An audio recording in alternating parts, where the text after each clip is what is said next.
Good morning, good afternoon, good evening.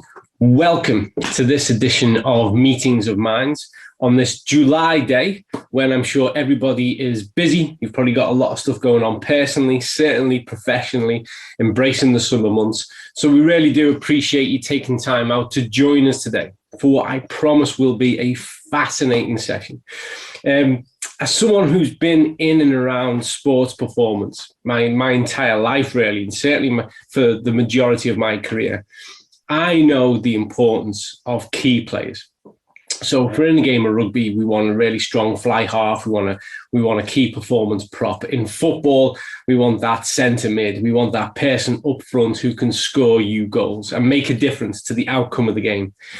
And that's what Emmalee is for us here at Zinzino. Emmalee joined Zinzino not long after myself and immediately came in as a class act and key player, a person who makes the difference. And she is our omega specialist. So all of us within the research team refer back to Emmalee when we're really pursuing and hunting down factors relating to the omegas. She is our go-to game-winning person. But today, she's going to land on a topic that couldn't be any more timely. You know, there's a lot of research that has gone on in this area just recently, and quite rightly so. And as such, there's a lot of kind of conversation and miscommunication because it's such a ripe area and a vital area of research interest when it comes to the impact of those omegas, and particularly those omega-3s. And what Emmalee is about to talk us through is the role the essential fatty acids play in motherhood, all the way from pregnancy to early infancy. And so, without further ado, I would like to welcome in and hand over the reins to Emmalee.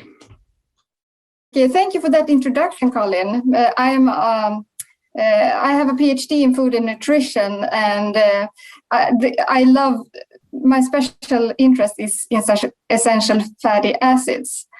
So this is with great pleasure I've been starting working at this firm, and I love knowledge about the role of essential fatty acids during all stages across life.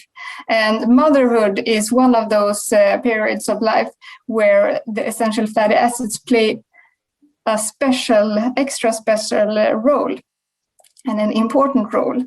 And so that is why I've chosen this topic.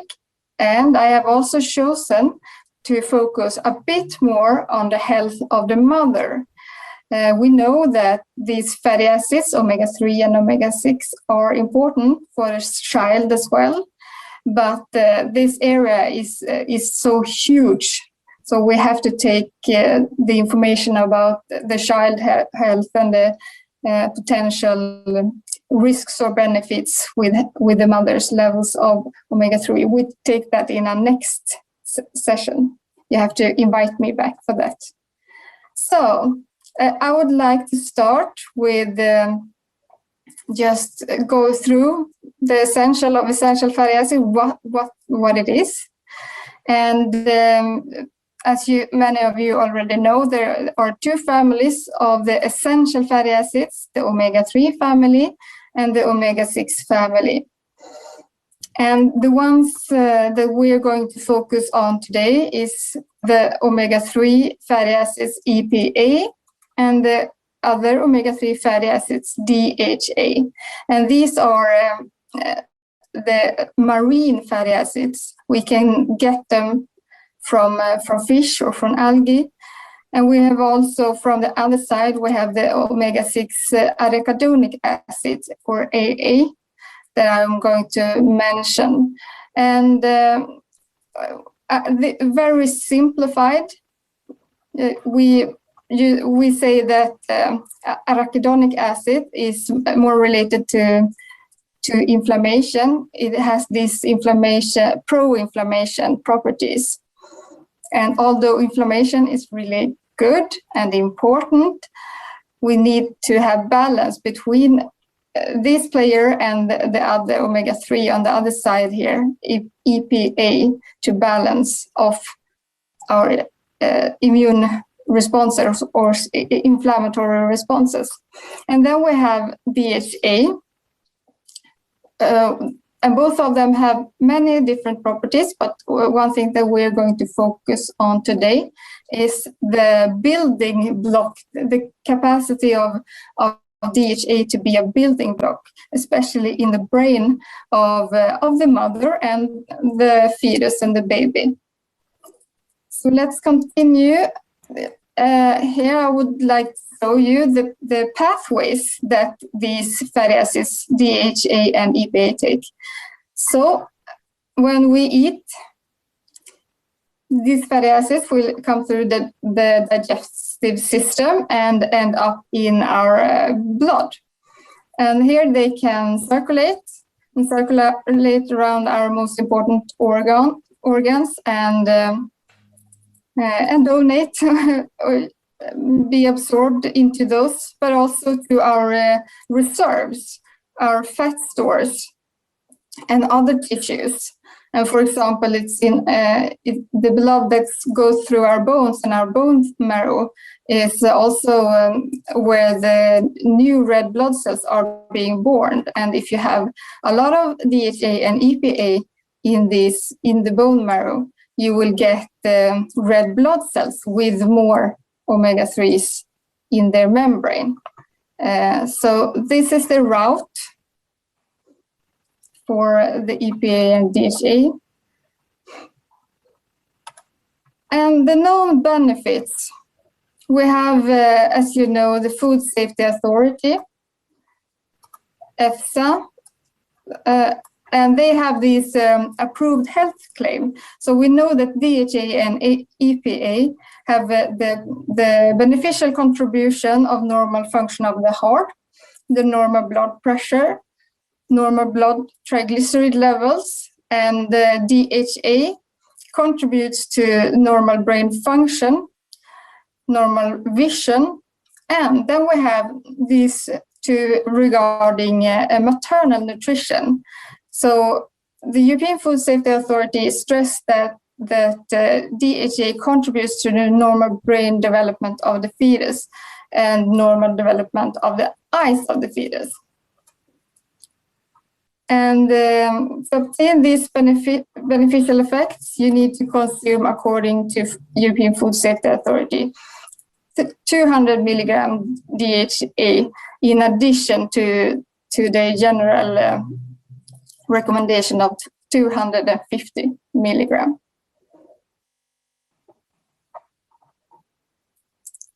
All right. I will try to talk a little slower because I know this is being live translated.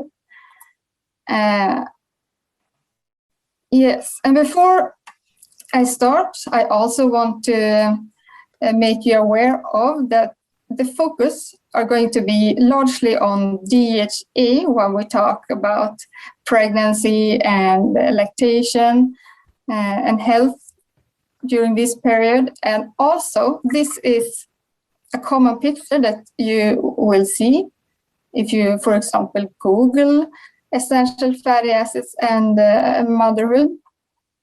It starts with pregnancy and then stresses during the lactation period and the infancy. And that the beneficial effects are the mental development and visual development. And what I think is missing in this picture is that beneficial things can happen before pregnancy. It isn't only DHA that is involved in the positive aspects in pregnancy. And it should also be more focused on the mother and not only the baby, although that is very important. But the mother's health is really important also. So don't forget EPA now when I continue this presentation.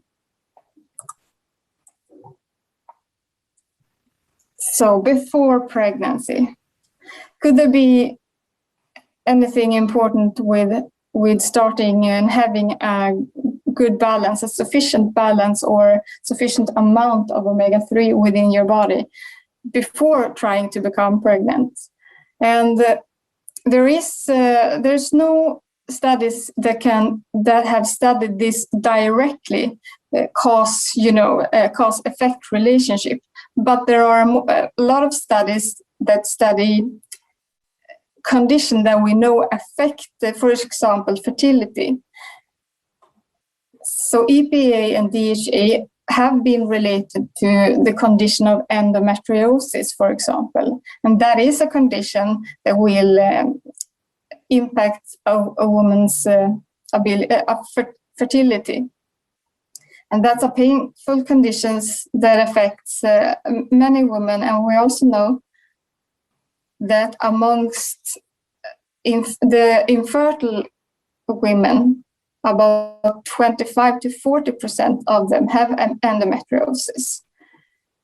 So it's not unimportant to know that EPA is related, and that, for example, in this study, they saw that the ones having higher levels of EPA were 82% less likely to have this endometriosis condition. And we have also other studies related to, for example, our reproductive hormones, and also this last study is actually very interesting. I'm going to read it again and again, because they are using a supplement of fish oil, olive oil, and vitamin D, and that is also something that we believe in and use here at Zinzino. And they saw an improved composition of human follicular fluid, and believe they have the idea that this could be important for the human egg development, and also development and success of pregnancy following in vitro fertilization. So here was just example of some of the issues that being considered or researched that might be important for women and families trying to become pregnant. And now we're going to talk about the most obvious, perhaps I can say, that the DHA is necessary during pregnancy because of the baby's growing brain. And the mother is the baby's only source of nutrition. And so it's a big demand on the pregnant and nursing woman to supply the baby with DHA. Because DHA, we have a lot of DHA in our brain, and within the first trimester, the fetal brain begins to develop. And during the second trimester, there is an acceleration of fetal brain growth. And by the third trimester, it is a rapid accumulation of DHA in the brain. So that is why I want to show you how the babies get this DHA, because I hope you understand how important it is for the baby's brain development to have this steady supply of DHA. And of course, one of the main supply for the baby is by the mother's dietary intake from the things she's eating from day to day. So these DHA molecules will be available for the baby. But since the baby is growing 24/7, not only in relation to the mother's meals, it would be very unpractical if this was the main source for the baby. So there is actually a very smart thing, an evolutionary thing built into the placenta and to the placenta and the signal. So the baby can signal to the woman's body to release her own source of DHA. And it is DHA and actually AA, the omega-6 fatty acids, that are the most important for the baby brain's development. So these two are preferentially chosen before any other fatty acids. So the baby can regulate its own supply, so there is a steady supply to the baby. And also, now I see I forgot to talk about that in the first picture, that we also have these synthesized, that the body can synthesize a small portion of DHA. And this conversion rate from the mother omega-3 fatty acids, or for the parent omega-3 fatty acids. Now I'm talking about the family of essential fatty acids, and the parent alpha-linoleic acids can become DHA, and this conversion will increase a bit during pregnancy. So we have 3 supplies of DHA to the baby.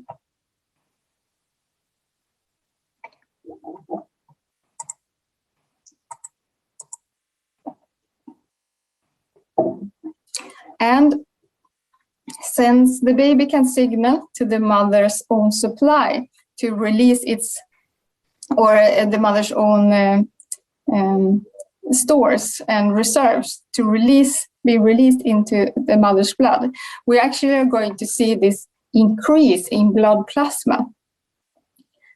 So the DHA will increase during the pregnancy in the mother's blood plasma, and that is because of all of the released DHA in the blood. But if we look at the mother's red blood cells, where we can get a picture of her own supply, store or reserves, this will show that they are declining. These levels are declining.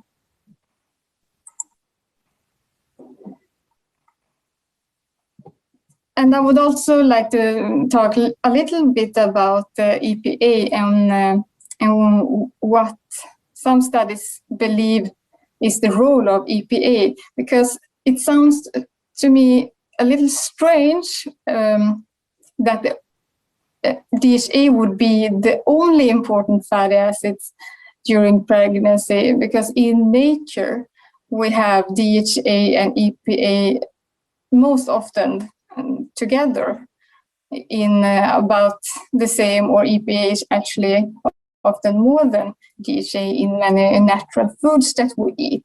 So I don't believe that there's an extra need of only DHA.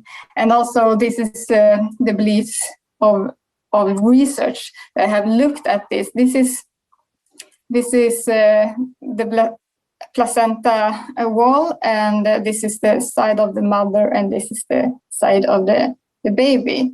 And between these two sides, there will be different kind of transporters.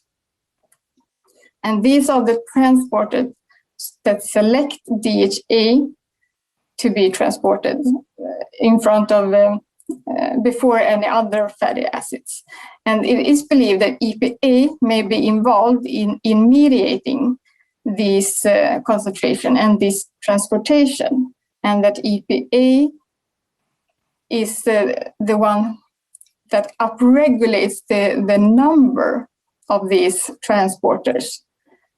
Because in some studies they have seen that the correlation between the numbers and of these gene expression and also for the number of these transporters is correlated with the level of EPA and not DHA. So some studies believe that the pregnant women who just take DHA supplement without any dietary EPA may limit the transport and uptake of DHA into fetal cells.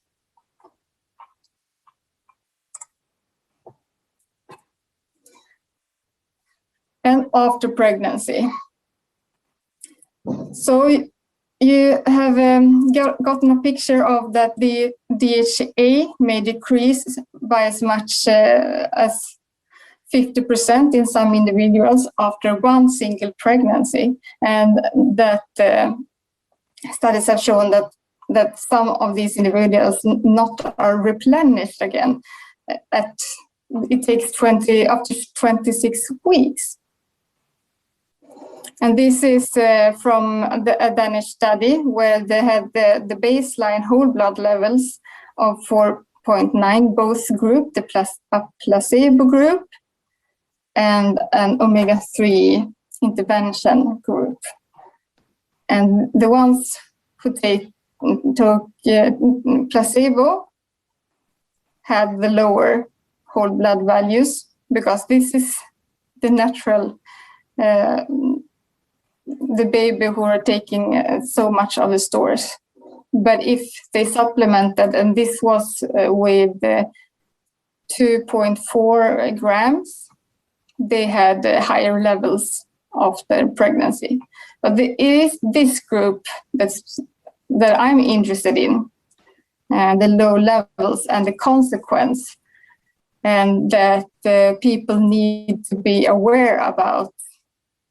The women who had gone through an pregnancy haven't been taken away her own stores of DHA, and we know from the list of health beneficial aspects of DHA and EPA that it is very important for us adults as well. So what will happen when you're in a state with very low values after the delivery? And what will happen is that there also is breastfeeding after a pregnancy, and the breastfeeding is incredibly important also for the baby's development, because the baby's brain are going to double in size during the first 18 weeks.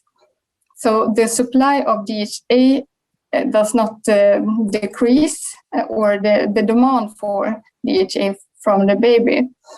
And here we can see that there is a strong correlation between the intake, and in this case it was 900 milligrams of DHA, and the level of maternal red blood cells. And there were also correlation between the breast milk concentration and the infant red blood cells, and also the strong correlation between the mother's red blood cell value and the infant red blood cell value. So if the mother had 8% level, also the baby had 8% level.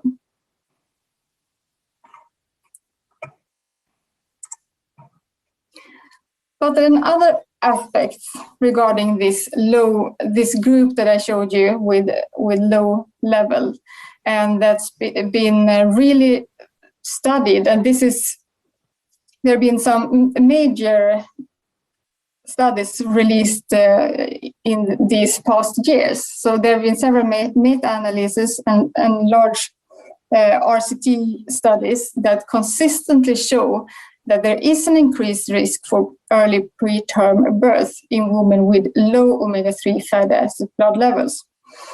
But now we're not talking about in the end, after delivery. We're talking about in the beginning, and that perhaps the protection that omega-3 fatty acids might give you for early preterm birth might start perhaps before pregnancy, and that it is the build-up of the stores or reserves in the mother. And these studies have been there's so many that confirms this now, so that have changed the view of if you perhaps should increase the recommendation. And I just wanted to show you this article the news when they found in a study that they tested out the recommended level of 200 milligrams. If you remember in the beginning, I told you about the European Food Safety Authority recommended 200 milligram dose of DHA. So in this study, they had one group that had 200 milligrams and another group that had the higher 1,000 milligrams of DHA in their diet and started during their pregnancy. And they saw that the woman taking the 1,000 milligram of DHA daily had lower rate of early premature birth than women who took the standard 200 milligram dose.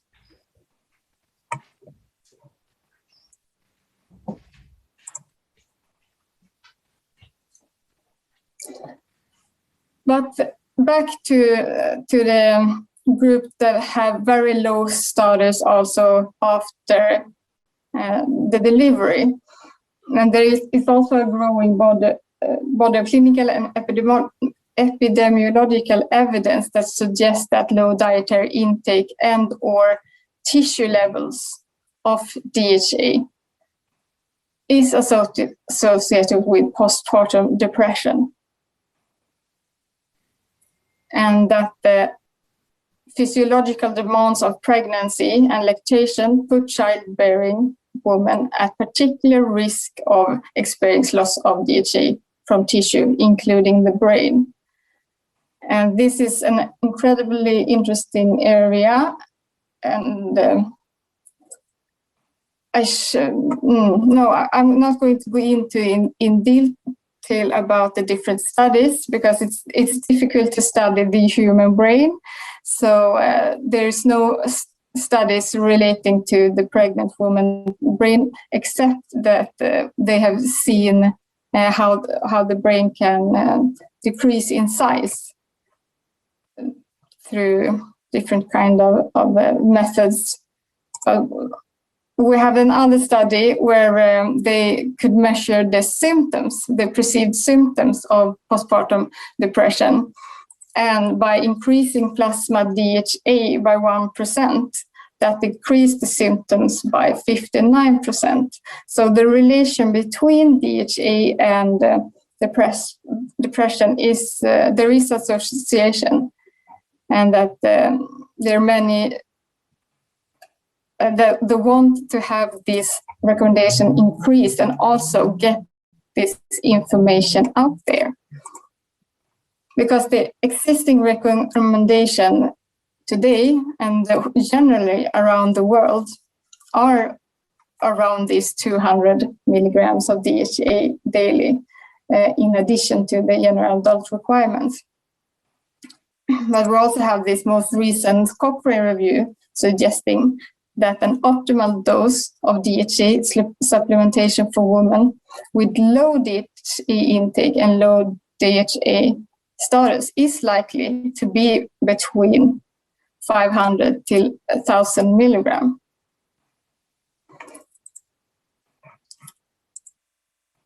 And there have also been suggestions about the level that at least 500, no, I'm sorry, at least 5% in red blood cells regarding DHA, that is a suggested target. And that is after having reviewed all of different research where they have seen when does women benefit from in which level of the blood does these changes or beneficial effects occur. And so they, in this study, they agreed that most point to the 5% red blood cells level. And of course, I also want to talk a little bit about our products that I'm very proud of, very proud to present. And in our balance oil, where we have the fish oil, the natural ratio of DHA and EPA, it has not been compromised in any way. It's the ratio that you actually also have in the fish. And it is in natural triglycerides that also is more easily absorbed of the body. And here we have the DHA within levels that is sufficient for a pregnant woman according to these results. But if you want to have, if you're advising someone that want to have the higher levels of DHA, we also have the vegan version, which have higher levels of DHA than EPA. But most importantly, maybe it's more important to test and actually see what kind of dose, what kind of oil that would fit each individual person. So my take-home message from this presentation, and that I hope I have given you, is that there is a general lack of awareness of the potential benefits of both EPA and DHA supplementation in women before and during pregnancy. So both EPA, DHA for the woman's health and also before pregnancy. And that 200 milligrams of the recommended daily intake of DHA might be too low.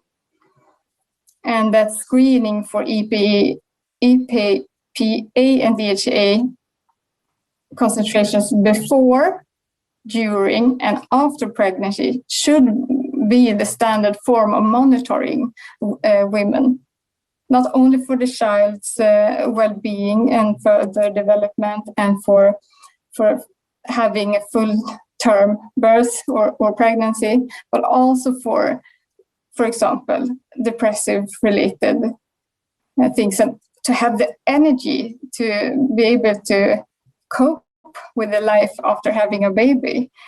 So information, resources, and support needs to be enhanced. And for that, I'm actually going to send you one last advice, and that's if someone out there are working with the more nutritional recommendation and help with the nutritional plan, I strongly advise you to have a postpartum nutrition plan where you can plan these type of meals and how you can get this food into your body after having a baby, because that's not so easy to plan after you had the baby. It's so have a nutrition plan before the due date. And now I'm ready for your questions. Superb. Thank you very much, Emmalee. That was fascinating. That genuinely fascinating. There's a few questions that have come through, and and anybody who'd like to drop a question in now, feel free, and I will try and pick them up so that I can read through and we won't duplicate. And some of the questions that have come through, particularly with regards, excuse me, to that notion of depression, postpartum depression. I think you've already covered that, but there are a few things, if you don't mind, Emmalee, that I'd like to, whilst we've got your attention, to kind of delve a little more deeply into. And one of them is a question that just came through, which is relates very specifically to balance oil, but let's take this broader. If a person is pregnant, should they increase how much balance oil they take based on their increase in weight? And I guess outside of that, is that the same from a dietary point of view? Would you say that you would look to increase as your weight changes over the course of the pregnancy? Yes, absolutely. So the weight is an excellent way of seeing your need, but you should also have the test to confirm that. So, and I like this suggested target value, because if you have this target value to always try to achieve, then you have something, to evaluate your dose against. Yeah. There's more questions coming through off the back of that now, which I thought would happen. So bear with me. someone would like to know specifically, understand more about balance oil during IVF, and whether or not, there are any implications with regards to any studies that you're aware of with regards to IVF treatment and somebody's kind of, uptake of DHA, use of the omegas. Yeah, and that was, I had one of those studies on the presentation on the before pregnancy part, where I found this. I just found that study a couple of days ago, so I'm going to read it one more time. But in that study, it was regarding IVF, and they had they supplemented with omega-3 that together with olive oil and vitamin D. So very much like our balance oil, they tried on this group of people, and they actually saw that the composition of the follicular fluid improved. They had got a higher incorporation of omega-3s. In the same way that they have seen that healthy people with a healthy lifestyle and healthy diet, they also have these kind of concentrations within their follicular fluid, and they know that the healthy living people have higher.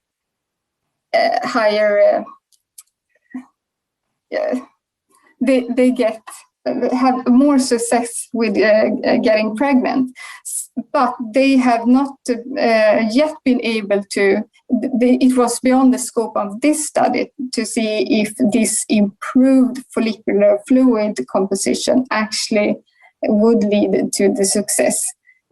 So this is so far just implication or theories that they believe really strongly in. Yeah, so I understand what you're saying. I know people get frustrated by us from the science community when we're reluctant to say this is that, but essentially there's some interesting and convincing research, and we just need more critical mass around that. But that is fascinating and fits in with the broader picture of what we're seeing with regard to the impact of DHA. I'm going to take this just a slightly different direction, but on the same topic. And are you aware of any information, any research with regards to miscarriage, and whether or not there's been any correlation between a lack of or a deficiency in DHA and EPA and a connection with regards to miscarriage? I don't want to speculate too much in this area because this is a sensitive area, but we know that miscarriage have some relation to inflammation in the body and inflammation responses. So that's as far as I want to go on that question. Yeah.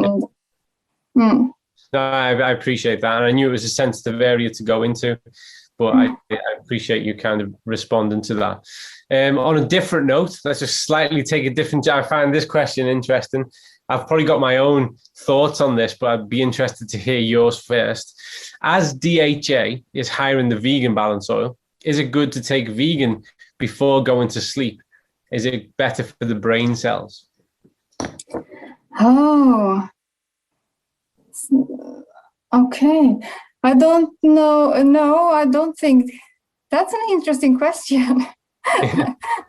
But no, since the brain are going to be busy with the cleaning during the night, I don't believe that there will be some kind of extra incorporation of DHA during the nighttime. Yeah, I agree. I think as someone with a chronobiological background and has done a lot of research around sleep, I don't think there's any convincing evidence that there would be any beneficial effect to that type of time and of it. I picked up a question earlier on that was on a similar notion though, was that because, and you made reference to this, because of the higher content of the DHA in the vegan one, is this something that we would argue was better placed for somebody who is pregnant or intending to get pregnant, certainly later stages of pregnancy, the third trimester? or do you believe people should just stay on track with whichever version of the balanced soil they typically consume?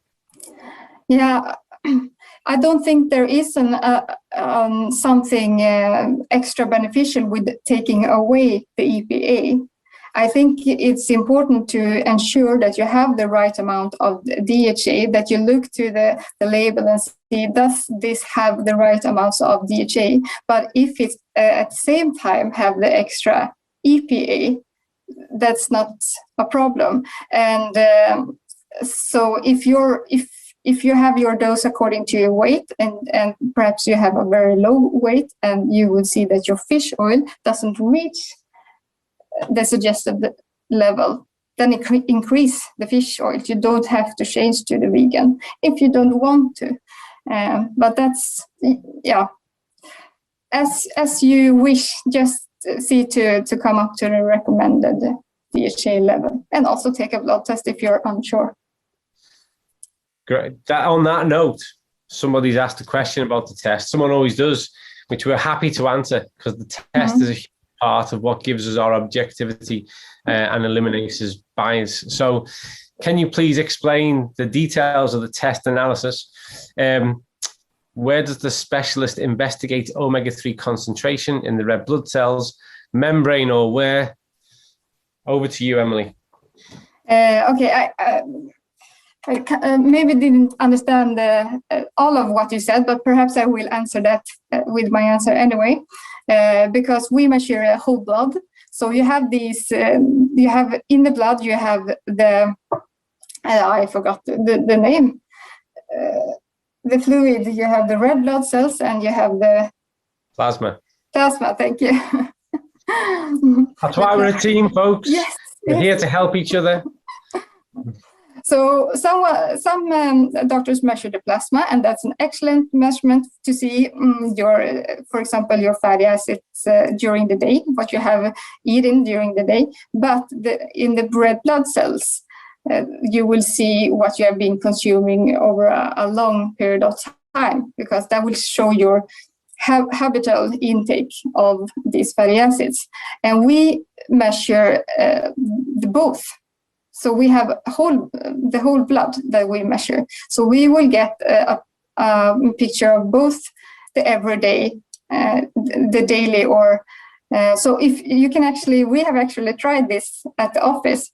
If you take a test before you have had the oil or a meal, a fatty meal, an ordinary meal, and you take it every hour, I believe, during 6 hours, you will see small differences in your blood test. And I mean small differences. But if you have low values, you can actually see the small differences. But since it is also the red blood cells, we can see the levels according to those red blood cells and habitual intake. Was that an answer? No? Yeah, absolutely. Yeah, absolutely. That's the answer. We get asked this a lot, don't we, about the test, and I appreciate that, because it is a huge part of what keeps us objective. But that's exactly right. 100%. I'm just going to pick up a question in here, which is about, because a few people have asked, can we have some professional literature? I think what you mean by that, Paul, is peer-reviewed research literature. So the ones that Emmalee has made reference to, I'm going to ask Emmalee, is it possible for us to share a reference list of things that have informed your presentation today? That might be something we can put out. A few other people have asked for the slides. We never share the slides, just to give a house rule. The slides that we prepare for our presentations, we don't share them. We don't give them to other people. There's lots of reasons why. The main one being is that this is really about how we choose to communicate the information that we want to share. And when that gets handed over, some of it can get lost in translation. So we never share our slides, but we do capture these recordings. So please feel free, once this recording is shared with people, to watch again, to make your own notes. That's a great way to kind of even take on more information. So here's one. We get asked a lot of this as well. When a woman takes too much EPA and DHA during the pregnancy, can it be harmful or dangerous for the fetus? Yeah, and that's the same for everyone else. That 500 grams is the top. No, not 500. Sorry, 5 grams is the top level, the upper level that you shouldn't cross. But actually, up to that level, they haven't seen any. I have information about that on my PowerPoint as well, but I didn't know if you were interested in these things. But up to 5 grams, there has been no recording of being harmful for the baby or for the mother. Great. There's a ton of stuff that I'm coming through. People are welcoming the idea of a recording and the reference list. Let me have a look here. What else we've got coming through?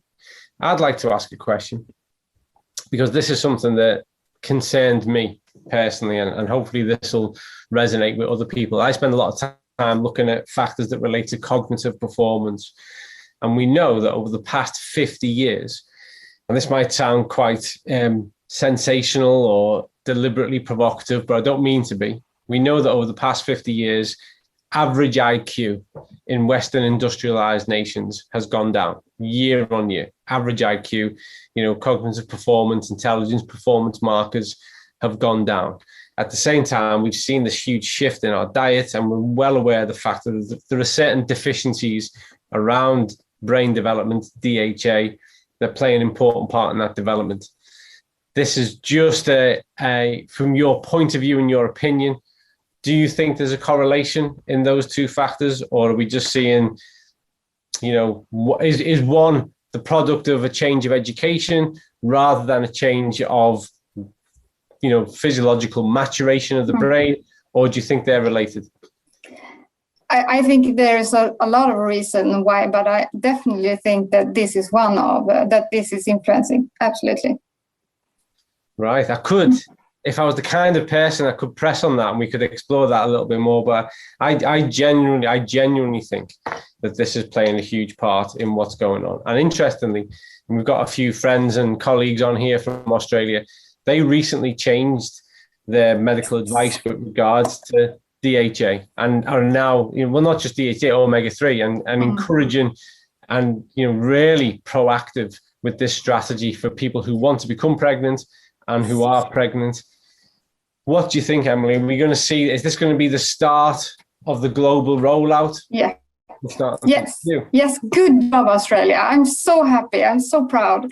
That's such a good development, and absolutely we're going to see change in the recommendation for pregnant women. Superb. It always takes one, doesn't it? My experience tells me it only ever takes one to break fold and go forward, and then we start to see this change come about. Let me, if you don't mind, Emmalee, if I can just keep you captive for a couple more minutes. Yeah, absolutely. Ask a few more, because there's so many questions. I really appreciate people throwing all these questions in. I'm doing my best to keep up. Yes, and I'm so happy to hear the actual questions from one of you, so I know what you want to hear. So, give me your questions. There's so many, Emmalee. There really is. It's always a task, that looking through questions, but this is, as I expected, this is such an important topic. The questions have really gone through the roof. So let me have a look. Should women decrease oil before their due date? We learn that, but the person doesn't agree. And that's an interesting point, because a lot of regulations do say, a lot of medical regulations currently will say that the later stage of pregnancy, that certainly the last 2 to 3 weeks, that the woman should reduce the omega-3 intake and the DHA. What do you think? Do you think that stacks up? Does the research support that notion?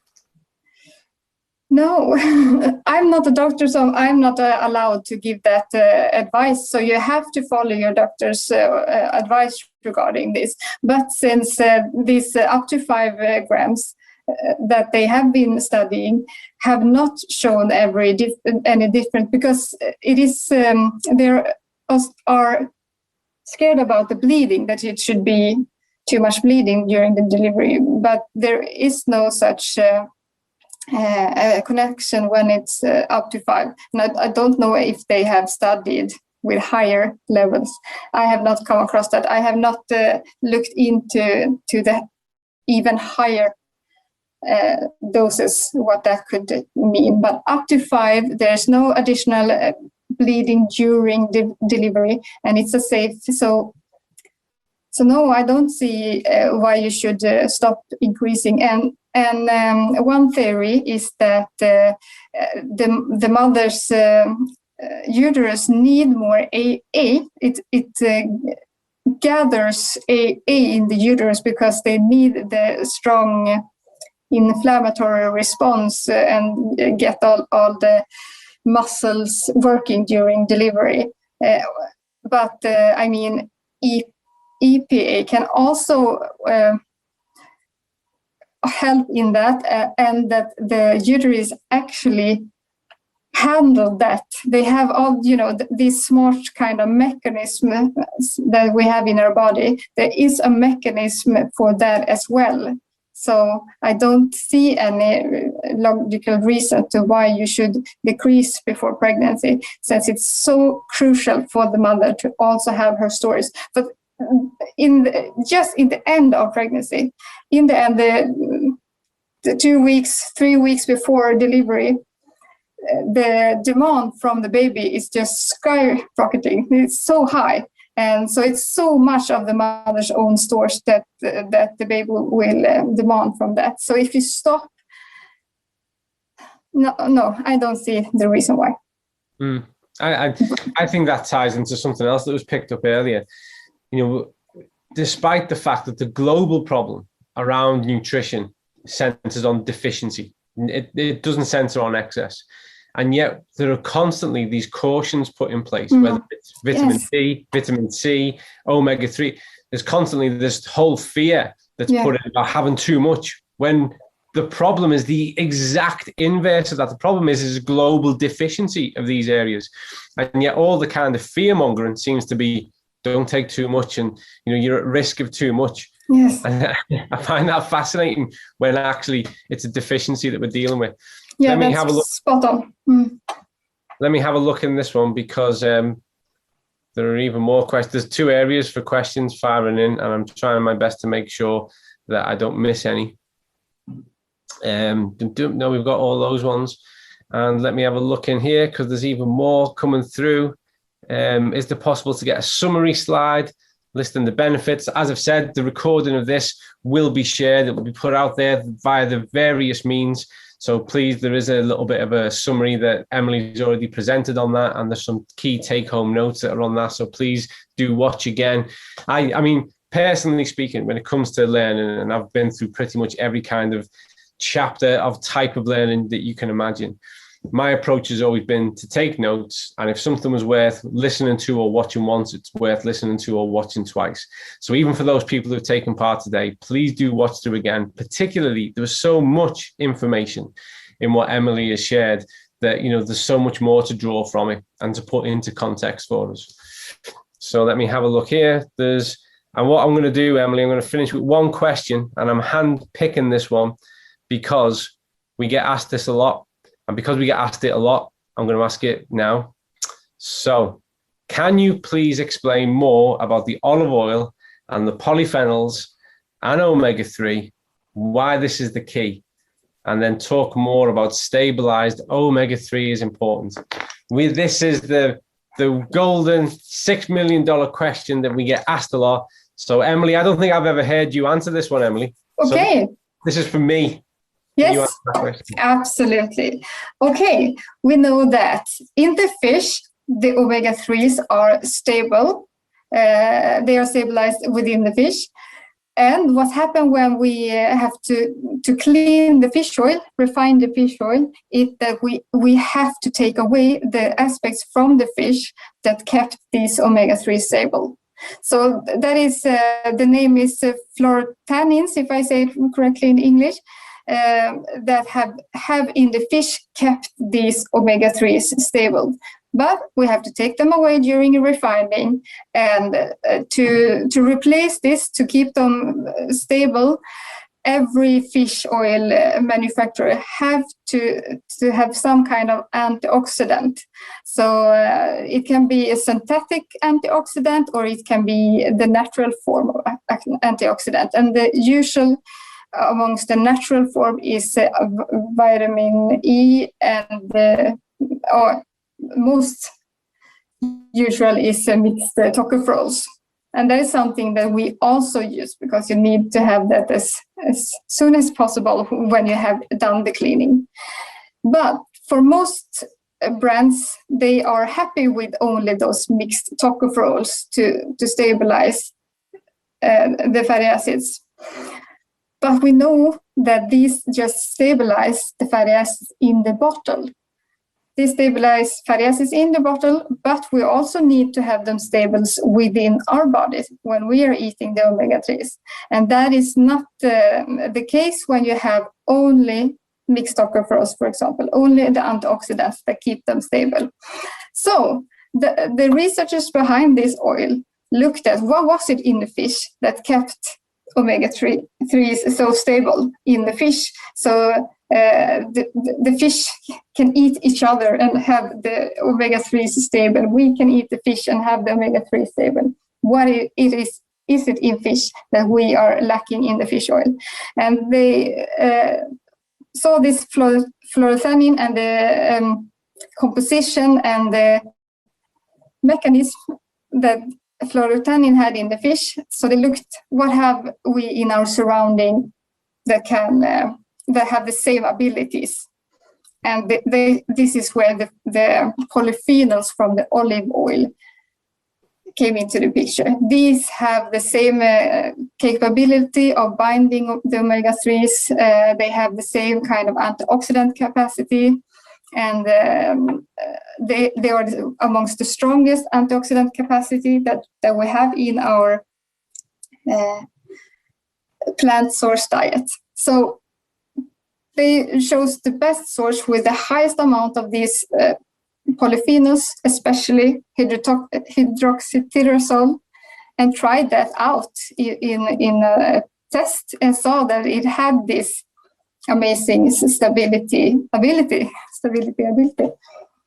So that's the story about why also more and more research add olive oil to their intervention group.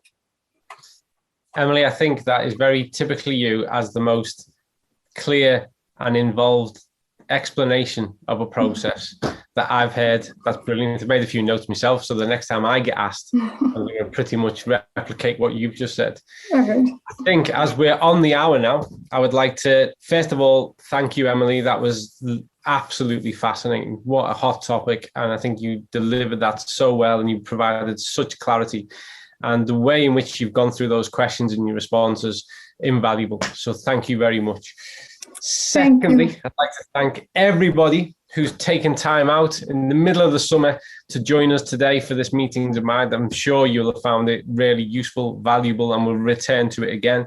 It's been superb. What a highlight. And we look forward to welcoming you all back next month when we have the main man, Thomas Gunderson from the VITAS Labs. So that last question, the question 2 questions ago with regards to the test and how the test is done, Thomas is the man. So you'll be able to listen to and speak to and ask questions to the man who works the magic behind the scenes. But until then, thanks again, Emmalee. Absolutely fantastic. Thanks to all of you. Have a great month. Have a good summer. Stay well. And we look forward to seeing you in August. Bye now.